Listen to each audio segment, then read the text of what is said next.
With Street Fighter 6 on the way, or maybe it's already out since YouTube likes to share my speculation videos the most after the game is released, there's plenty of characters that I'd like to see return that haven't gotten the spotlight in a while. With the game going into a new generation, being set after the latest game in the chronological timeline, Street Fighter 3, I want to focus on characters that would benefit from the years of experience, and perhaps ones we simply wouldn't even think to reintroduce. My only restriction is I won't be putting anyone on the list who is just on the Street Fighter 5 roster, new or old. Gotta give it to the characters we haven't seen in a good while. Otherwise, I'll be looking at previous Street Fighter rosters, the lore, and Street Fighter adjacent games for ideas. So let's fight on with my top 10 characters that should return in Street Fighter 6. Number 10, Saddam, or is it pronounced Sodom? I've heard people say it both ways, so I'll stick with Saddam since that's how I've always said it. Saddam is the only character from the Street Fighter Alpha 2 roster who hasn't been in a game after Alpha. If you expand that to the arcade version of Street Fighter Alpha 3, he still has the longest hiatus of any character in that game, tied with Junie and Julie. And outside of some Street Fighter 1 characters who never reappeared, it makes Saddam's absence feel like the longest, so just because he's been waiting for so long, I'd say bring him back in Street Fighter 6.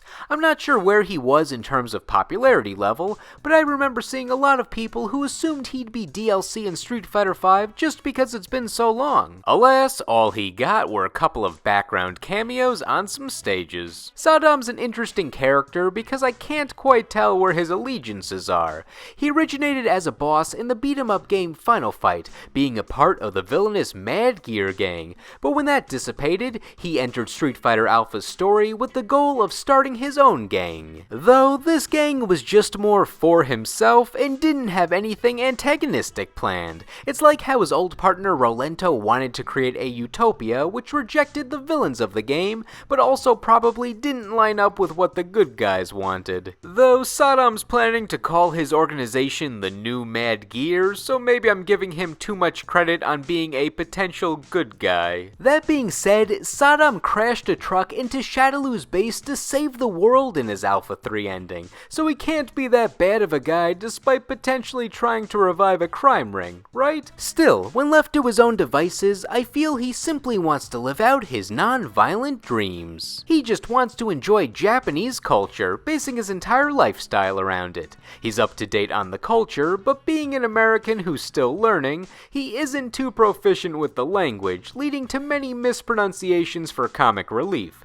It also doesn't help his serious factor that he's decked out in half samurai armor and then just casual blue jeans at the bottom. With his love of Japan, it reflects in his playstyle, which relies on his weapons. His main tools are those daggers that he's holding called Jite, if I pronounced that correctly, and they're easily the most fun part of his moveset. He does the normal poking and prodding with them, which is great for rushdown, but my favorite thing that he does is walk upside down with them. He's just having a fun time. It's supposed to represent how a Tengu walks, but he doesn't need to give a reason for doing this. I just enjoy catching the opponent's toes when walking with them. His command grabs are also fun to land. I like the tiny jump that he does before slamming down the opponent, along with how he scrapes them across the ground. Surprisingly brutal. Street Fighter 6 Saddam could fight with a similar playstyle, but maybe utilize more Japanese weaponry, like taking out his seldom seen katana, or perhaps swinging around his now long white hair as seen in his Street Fighter 5 profile picture. He could even do a couple of sumo moves that he learned from fighting E Honda in his Alpha 2 ending. The man's likely been traveling Japan since we've last seen him, and possibly the rest of the world, so I doubt he's coming back empty-handed.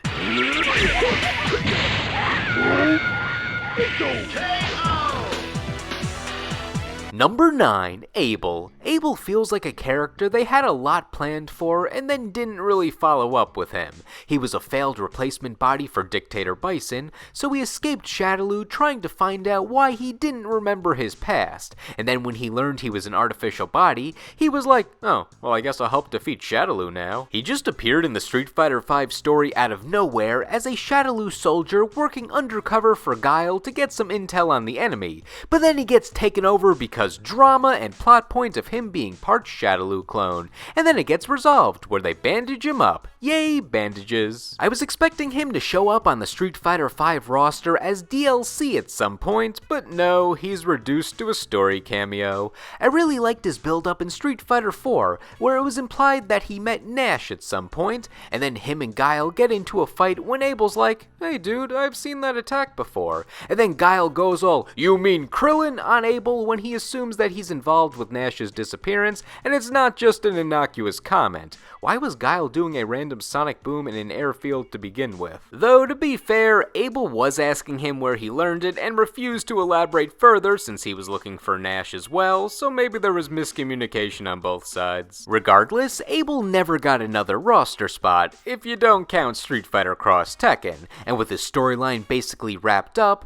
there's less incentive for him to return. Still, his moveset alone is worth bringing him back, being part rushdown, part grappling, and part Rekka style chains. He was a unique mix of styles that allowed for cool customization with your basic combos. It's hard to pick a favorite attack with him, all of them are fun to land. He can take you for a spin with his command grab, or he can take himself for a spin with his wheel kick. And then of course there's his change of direction attack, which gives him an opening to do up to 2 follow-up attacks. Who doesn't love ending that string with tossing the opponent, along with doing the sweep the leg move in the middle? And finally, I like doing his roll. It's fun to goof around the stage by rolling all over the place until your opponent gets annoyed. His moveset has so many pieces to it, I don't really think he needs to evolve it for a new game. Just fine-tune it with the game's mechanics. And since he resolved his story arc, why not just let him go around being an innocent guy who finally gets to enjoy life without any conflicts involving his past?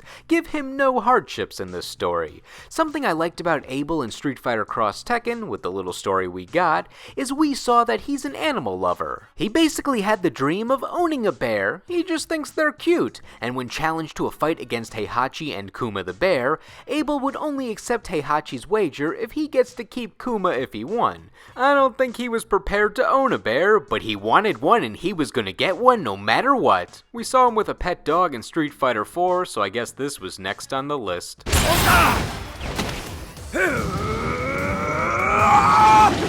Alley up!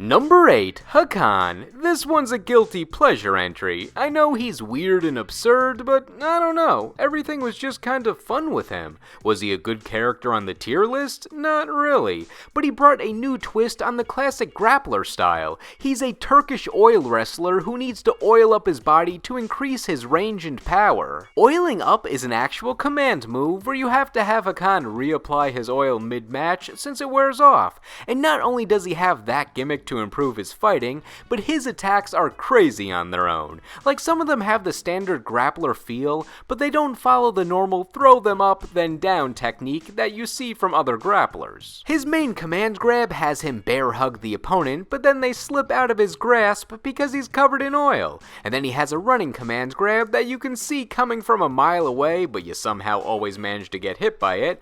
However, instead of running towards you, he runs in place until he slips forward. And then of course, they gave him a belly slide, because that's only natural for a slippery character. Even his normal throws have personality to them. As far as his story goes, he just walks onto the set when the big conflict is going on, because he wants to show the world the glory of his oil and fighting style. He doesn't care if it's a normal hooligan on the street, or the most powerful creature on this planet. Hakan's gonna teach them. He even offers his oil to his opponents because he's all for a fair fight. And to drill in his motif even further, he runs an olive oil company and uses his own brand, so him fighting can also act as an advertisement. My favorite element of his story is he's good friends with E Honda, who's a character who never really gets much of a story beyond his love of sumo, so it showed a side of Honda we never get to see. In Honda's Street Fighter V ending, him and Hakan team up to stop a meteor from hitting the Earth, showing that their friendship is indeed strong. Not to mention, imagine when Alex was fighting simulations of characters in his Street Fighter V prologue with all the still images, one of the simulations was Honda surfing on Hakan, showing that these two are inseparable when it's technically not even them. Hakan is also a big family man, and the joy he has of being a dad extends on to the battlefield, where he'll give fatherly encouragement to anyone he faces, as long as they're not evil. For Street Fighter 6, I just want them to do more with him. I feel you can go wacky since he's a very unorthodox character. The best idea I have is to give him some more counter moves, similar to a super move counterattack where airborne opponents slip on him and he goes into a cutscene. And I tell ya, the first time my friends and I saw this move, one of us was playing Akuma and we could not stop laughing at the look of fear and perplexity on this character's face who is supposed to be this intimidating demon person as he slides in oil. In the end though, I don't expect Hakan to come back, but if he does, I think it would be like Dan in Street Fighter V, where he would be a late addition to the roster, and he'd be the comic relief brought in alongside the more serious characters. Regardless, I love Hakan, and I hope to see him return with his perfect combination of goofy and awesome.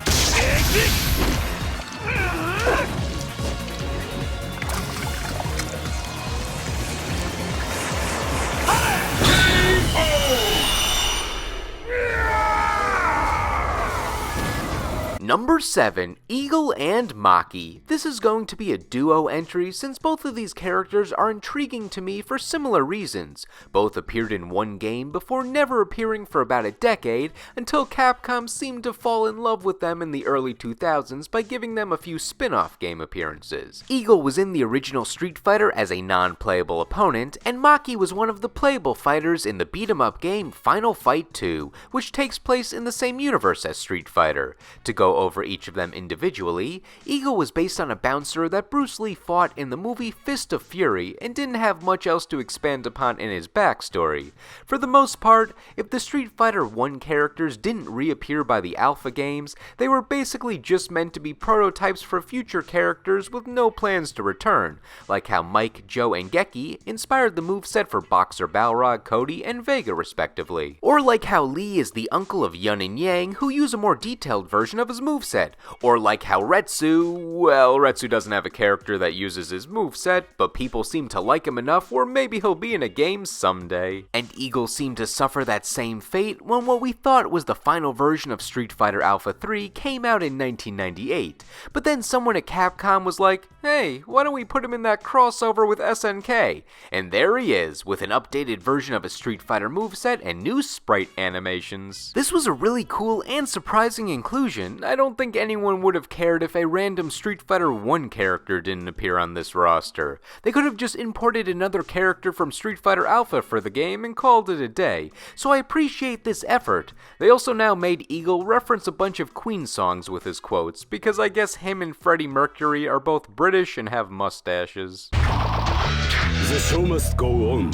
While he initially missed the train for Street Fighter Alpha 3 in 1998, Capcom had this shiny new model, so they added him to the Game Boy Advance port of the game in 2001, and then later the PSP port, just to kinda show us, hey, Eagle's around, and he's a good guy. Maki had the same situation, where she was playable in Final Fight 2 in 1993, never saw any screen time outside of that game, and then was seemingly randomly chosen for Capcom vs SNK 2 with a shiny new sprite, followed by being added to the Game Boy Advance port of Street Fighter Alpha 3 as well. I have no idea why they chose these characters who are ready to fade into obscurity, but I like the variety that they brought to this roster. They can bring both or just one of these characters back for Street Fighter 6. I'm not picky. They both use similar weapons, with Eagle using Eskrima sticks and Maki using Tonfa. Eagle has more uses with his sticks, actively smacking his opponent with them and spinning around like a cool guy, while Maki more fights with the same fighting style as her brother-in-law, Guy, using Bushin Ryu. Anytime she appears to hit with the Tonfa, it's more because she's already using her hands to begin with and they're holding them. She just likes to dash in and get some quick strikes on the opponent regardless of her weapon. They're basically just visuals for her. So whether they want to bring back the dapper fellow or another ninja, I'm down for either of them returning.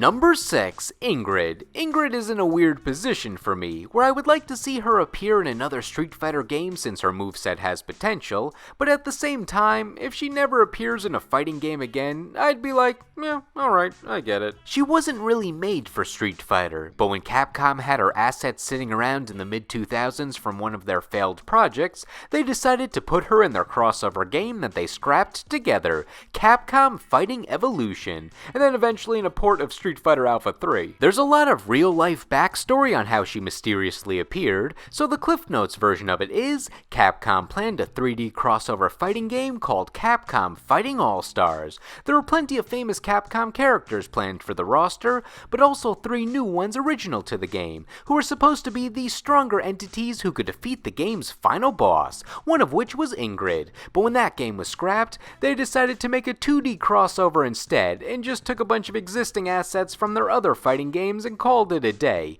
Ingrid was the only new character on that roster, because I guess they liked her design from the scrapped game. Since Capcom had this new perfectly good sprite in this game that wasn't gonna sell, they decided to add her to the PSP version of Street Fighter Alpha 3 as well, which felt kinda wild that Alpha was still getting updates in 2006. Her story in Alpha 3 was sorta like a fanfic, where she had to take the psycho power back from Dictator Bison, and she could also sense the power of the Satsui no Hado, all with her past and future being so much of a mystery, Rose couldn't even read her. That being said, I like that Ingrid implies that the psycho power goes by another name, and Bison just called it that because he thought it was cool. So Ingrid is like, psycho power? Why'd you call this energy such a stupid name? Her words, not mine. Don't get mad at me, Shadaloo. I can see why she doesn't really fit in with the story, but at the same time, Street Fighter is a series with fighting robots, evil energy that can take over bodies, people with stretchy limbs, and whatever 12 is.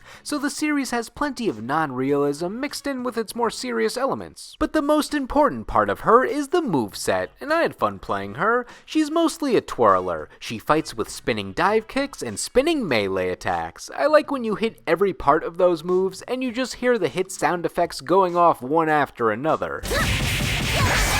I also like her throw where she just slams her fist down on the opponent and they drop immediately. It's a funny contrast with her size. Her projectiles and super moves are balls of sparkles, and who doesn't love a good light show too? Adjusting her story to Street Fighter 6 may be tough, but since she's basically non-canon, they could just change her almighty power to being more at the level of the other characters.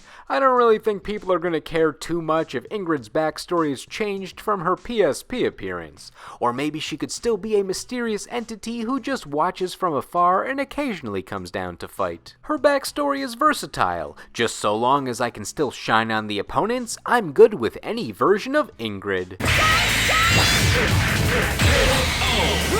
You win!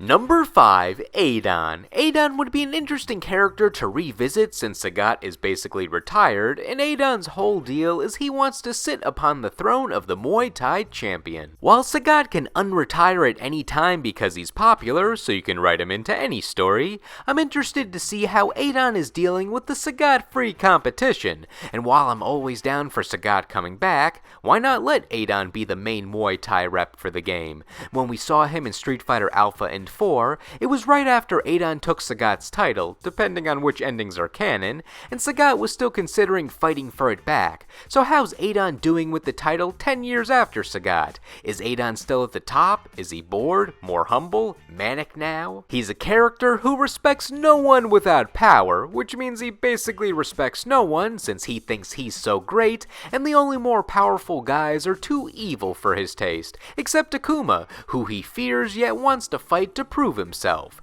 Once Sagat lost to Ryu, all Adon talks about is how disgraceful Sagat is. Like, I get that you're disappointed, man, but can you talk about something else? Sagat's a giant man who can shoot fire. I'm pretty sure he'll be fine in the end. Despite his arrogance, Adon can back it up. He trains hard and has the swift skills that earned his Muay Thai title. The Muay title? He's built to zip across the stage with his attacks acting as a universal counter to every other type of move. He can avoid projectiles, grabs, close-range hits, and airborne opponents all with his light speed kicks. And then he can track in on where the opponent is to overwhelm them with his flurry of punches and kicks. Adon has an element of unpredictability since it's easy for him to jump from full screen. So is future Adon still the guy to beat in the world of Muay Thai, or has he since been dethroned and now he seeks vengeance so he can go back to being able to not have to respect anyone more powerful than him? Conversely, I could see a new Muay Thai fighter being introduced, being the person who took down Adon, giving us a new perspective on the fighting style. But in the end, I think bringing back Adon seems like the cooler story option that lets Sagat get some rest without abandoning the fighting style on the roster. Maybe Adon's mellowed out over the years and has a bunch of students now. Though it's not quite the same if we don't get the overly hyper Adon that gets a bit too into beating down the opponent.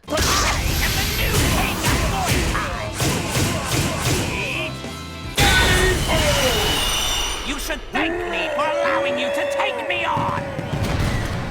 Number 4, Mike Hagar. Every time there's an update to a Street Fighter game, I feel like there's always support for Mike Hagar to be added to the roster. And not gonna lie, I'm generally in favor of that initiative. He's from the beat-em-up series Final Fight, which as we've learned from previous entries, takes place in the same world as Street Fighter. So much so that many of its characters have been playable in every generation of Street Fighter since Alpha. However, never Hagar, who was one of the original main characters and appeared in every game of the series. I'm not sure why they've shied away from using him. They're running out of Final Fight characters who have yet to be playable in Street Fighter, so why not give arguably the most iconic Final Fight character a spot? His role in Final Fight is being a former wrestler who became the mayor of Metro City, and now he has to rescue his daughter by taking down the goons of the Mad Gear Gang who kidnapped her, along with the help of Guy and Cody. And how does he take them all down? With his bare hands and whatever he finds lying around on the street. Subsequent games had him fighting different hooligans on the street, but Hagar always sticks to his wrestling moves, the same ones that he's been using since his Saturday Night Slam Master days,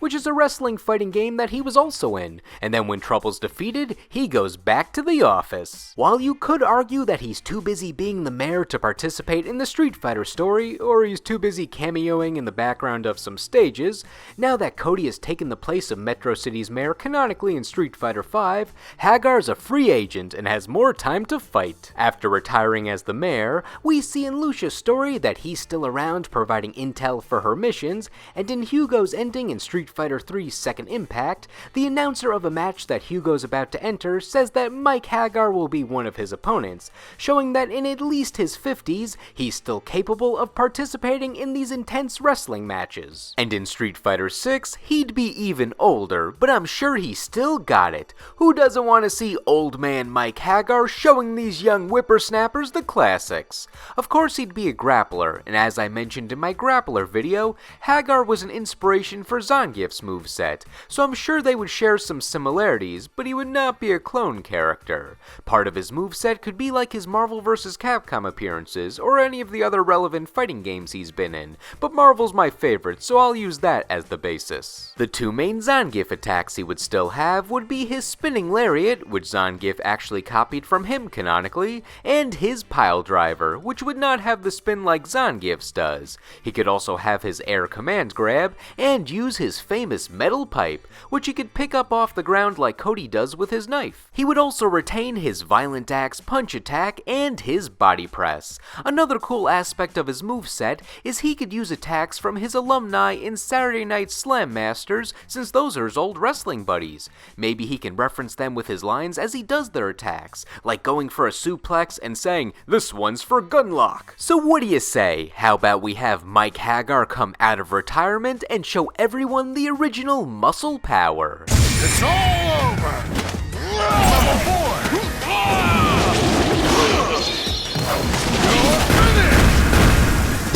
Combo KO! Player 1 wins! Number 3, Crimson Viper. Crimson Viper felt like she was poised to be the breakout newcomer of Street Fighter IV when the game was released. She was the rival of the ladies, she was the main villain of the tie-in animated movie, she got a spot in Marvel vs. Capcom 3, and she had a moveset that was never seen in Street Fighter before. And then they just kinda dropped her. Once Juri came onto the scene, she took all the spotlight from the other Street Fighter IV newcomers. And yeah, Juri's cool, I can see how it happened. I even bet if Marvel vs. Capcom 3 was being developed after Juri was introduced, she may have been the modern Street Fighter rep for the game instead of Viper. That's just my speculation though. But still, why leave Viper off by the wayside? Viper's role was drastically reduced in Super Street Fighter IV, the version of the game where Juri was introduced, by having her rival changed from main character Chun-Li to not main character Hakan. And don't get me wrong, I love Hakan, I put him on this list, but it shows how Viper was really just swept off to the side with an unimportant plotline. She wasn't even included on the roster of Street Fighter Cross Tekken. Her Street Fighter V presence involved her working undercover in those still image stories to see what Shadaloo was up to, but nothing ever came of it. She never joined the roster, and she was never even referenced after the first season of DLC of that game. So with Viper being irrelevant for about a decade, I think it's time for her to put the gloves back on. Her occupation is a CIA spy, so she can fit into any story. As long as there's a villain around, she has an investigation to do. And regardless of how much time has passed, her strength should stay the same since she gets all of her powers from hidden weapons. Her Thunder Knuckle shocks you, her Seismic Hammer bounces you up when you're grounded, and her Burning Kick gives you a fiery surprise from above. This was a moveset that was hard to master since you had to learn all the trickery, but it was very rewarding when you hit everything just right, like canceling her Seismic Hammer to catch your opponent off guard, or finding the right time to enhance the Thunder Knuckle to stun the opponent and get in some good pressure or combos. For future Viper in Street Fighter 6, she can just add more weapons to her arsenal. They can go crazy. You want to give her freezing powers? Give her freezing powers. You want to add pointy bits to her weapons? Go add some pointy bits. You want to just futurize her existing 3 tools? Go for it. Another option, which I don't expect them to do, is have a Crimson Viper successor, being her daughter Lauren. She was about 10 years old in Street Fighter 4, so she'd probably be in her 20s by Street Fighter 6. Perhaps she took her mom's mantle as a badass spy. Did we ever get confirmation that Crimson Viper is her name or just a code name? Because if it's the latter, we could have a Kuminitsu situation on our hands with the Viper family. But as I said, I don't expect them to go that route, just an idea. If we get Viper back, it'll likely be the classic Viper with her glasses, snark, and brutality. Watch and learn! Full throttle!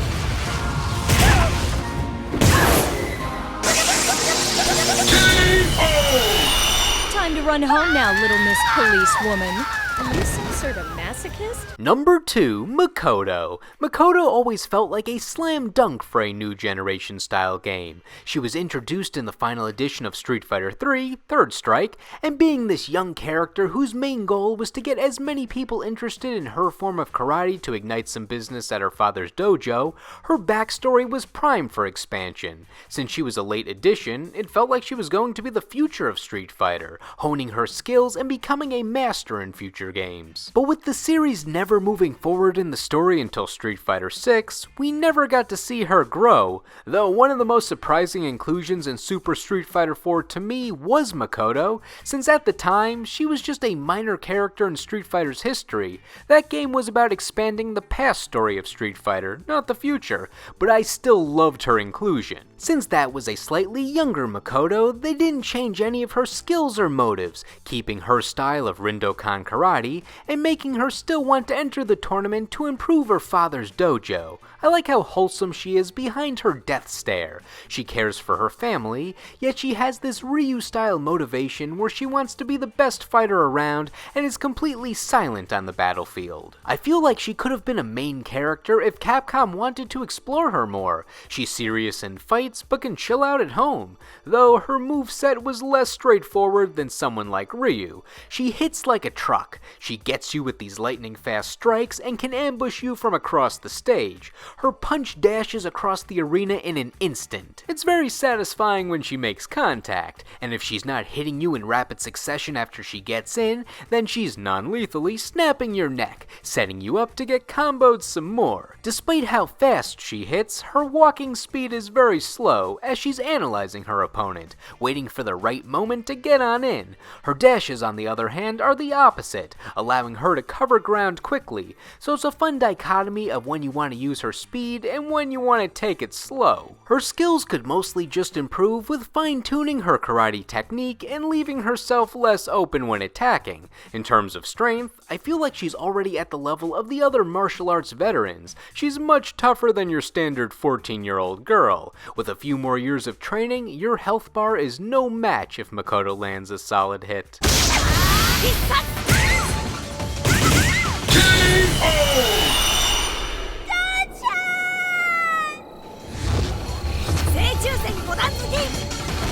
I wanted to give this spot to a character I felt was the most deserving, someone else who represents a new generation and has a lot of gas left in the tank for the future of Street Fighter. Number 1, Sean Matsuda. Sean was created with room to grow, and he's a likable character where everyone should want to see him succeed. He was introduced as a 17-year-old amateur fighter who admired Ken Masters and modeled his fighting style after him. While he was unable to do all of Ken's moves, he tried his best and pursued Ken to take him on as a student. While Ken initially declined, Sean was persistent enough where Ken finally takes him in. However, Ken seems to half-ass the training in some cases, like where he leaves Sean alone so he can go run errands and has him fight Ryu instead. Even Ryu's like, "Are you sure you want to do this, dude?" Regardless, Sean has a lot of room to grow, but we haven't seen him playable since Street Fighter 3. I can give a pass to him not being on the Street Fighter 4 roster, since Sean may have been too young and not fully motivated yet with that story set in the past.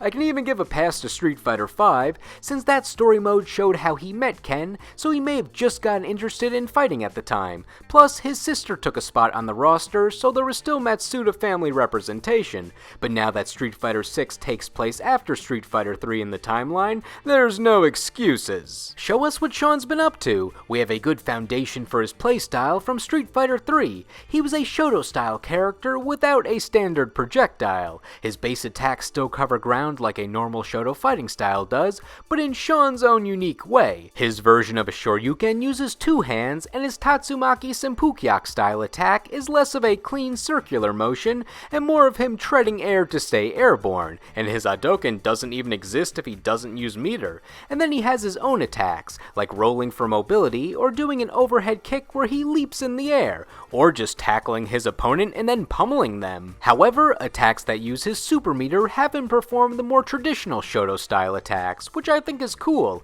It's like the meter represents Sean focusing on what he learned, where now he can fire that Hadouken or do a Shoryuken with just one hand. Also, I gotta mention the basketball taunt. That's his real go-to projectile. A future version of Sean in Street Fighter 6 can probably do all these attacks, but maybe with his old super moves now just being normal or EX moves to show his growth. Or perhaps he still fights the same way, but the attacks are sharper. Maybe add in some more jujitsu themed attacks to go with how his sister Laura fought. Another route they could go is the Street Fighter 5 Sakura route, where Sakura used to idolize Ryu, but then in her 20s, she realized that maybe fighting was not right for her, and we saw a more casual fighter Sakura, who was older but not too different of a fighter. Perhaps Sean pursues a basketball career instead. The main fate I don't want for Sean is for his last playable iteration to be his Third Strike version. While all Seans were fun to play in all three versions of Street Fighter 3, Sean was heavily nerfed in the final version of the game, Third Strike. Certain moves like his two-handed Shoryuken were significantly weaker than they were in the previous version of Street Fighter 3, Second Impact. In fact, he didn't even have the two-handed Shoryuken in Second Impact. It was just a traditional Shoryuken in that game with a dunk at the end, so I guess they technically retconned him knowing that move by Third Strike. In Second Impact, impact, Sean was one of the best characters in the game, with good movement and damage, and that was apparently too much, where by third strike, they cut back his damage and frame advantage to a point where he was now one of the worst characters in the game. So let's bring back Sean with a vengeance and restore him to his second impact glory in the wonderful world of Street Fighter 6.